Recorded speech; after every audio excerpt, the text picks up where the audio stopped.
પ્રાર્થના કરી નોકરી કરો ને નોકરીમાં ઈમાનદારી રાખવી.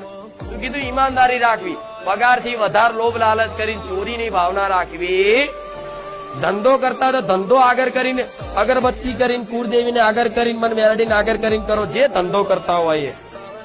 પણ એમ કે માં ધંધો માં કરું છું ને તો મારો ધંધો તું રોજગાર તું ચલાવજે માં, એમ કરીને તમે કદાચ એ ધંધો આગળ ચાલુ કરો ને અને મને હોપી દો ને તો ઘરાકના મગજમાં વસીને ઘરાક લાવું. અને તમારો સ્વભાવ એવો શુદ્ધ રાખું કે કોકના ફરી તમારા આવું કોકના ગમ.